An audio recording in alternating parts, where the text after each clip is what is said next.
आप सभी को जय मसीह की। प्रभु आप सभी को बहुत आशीष दे कि आप परमेश्वर के वचन को सुनते हैं और मानने की पूरी कोशिश करते हैं और उस पर चलने की पूरी इच्छा रखते हैं। प्रभु आप पर अनुग्रह करें बहुत आय से अपना। इसी के साथ साथ हम ये भी आशा रखते हैं कि आपके लिए जो वचन की रिकॉर्डिंग की जाती है आप उसे पूरी तरह सुनने की कोशिश करते हैं, क्योंकि इसमें आप ही की आत्मिक उन्नति है, आप ही का फायदा है और इसमें आप ही की आत्मा का विकास होगा, क्योंकि आपको नीति वचन के द्वारा बुद्धि, ज्ञान और समझ की बातें सीखने को मिलेगी। उन पर आप चल भी पाओगे और प्रभु का आत्मा आपसे बात भी करेगा, आप चुनाव भी कर पाओगे। आपको बस नीति वचन तारीख के हिसाब से पढ़ना और सुनना और उसको मानना है। तो आइए, आज की तारीख है 31, तो हम पढ़ते हैं 31 तारीख का वचन। लमुएल राजा के प्रभावशाली वचन जो उसकी माता ने उसे सिखाए। हे मेरे पुत्र, हे मेरे निज पुत्र, हे मेरी मन्नतों के पुत्र, अपना बल स्त्रियों को ना देना, ना अपना जीवन उनके वश में कर देना जो राजाओं का पौरुष खा जाती है। हे लमुएल, राजाओं का दाख मधु पीना उनको शोभा नहीं देता और मदिरा चाहना रईसों को नहीं फपता। ऐसा न हो कि वे पीकर व्यवस्था को भूल जाएं और किसी दुखी के हक को मारे।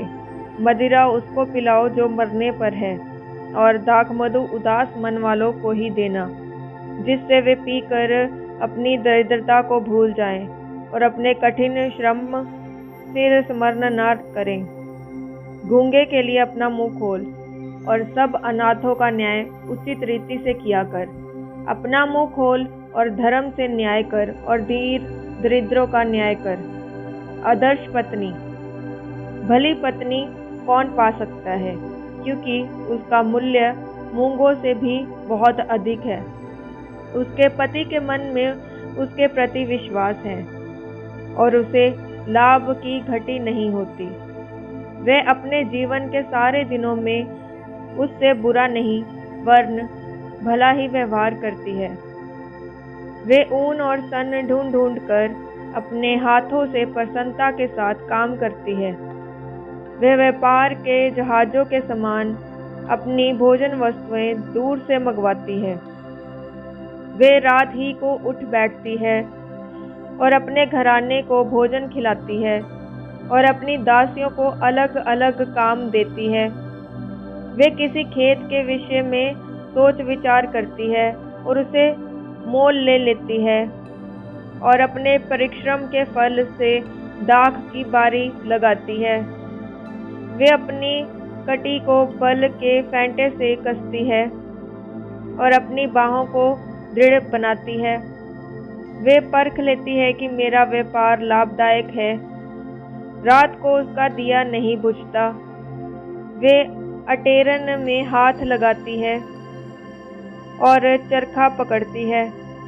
वे दीन के लिए मुट्ठी खोलती है और दरिद्र को संभालने के लिए हाथ बढ़ाती है। वे अपने घराने के लिए हिम से नहीं डरती, क्योंकि उसके घर के सब लोग लाल कपड़े पहनते हैं। वे तकिए बना लेती है।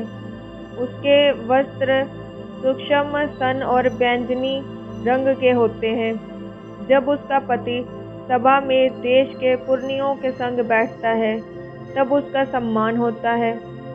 वे सन के वस्त्र बनाकर बेचती है और व्यापारी को कमरबंद देती है।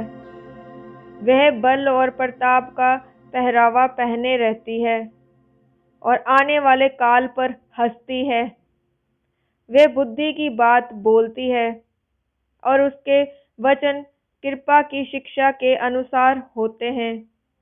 वे अपने घराने के चाल चलन को ध्यान से देखती है और अपनी रोटी बिना परिश्रम नहीं खाती।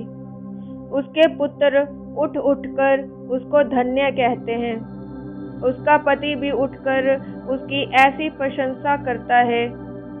बहुत सी स्त्रियों ने अच्छे अच्छे काम तो किए हैं, परंतु तू उन सबों में श्रेष्ठ है। शोभा तो झूठी और सुंदरता व्यर्थ है, परंतु जो स्त्री यहोवा का भय मानती है उसकी प्रशंसा की जाएगी।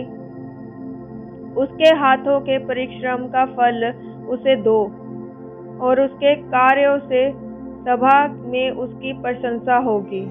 हालेलुया। प्रभु आप सबको इन वचनों के द्वारा बहुत आशीष दे। जय मसीह की।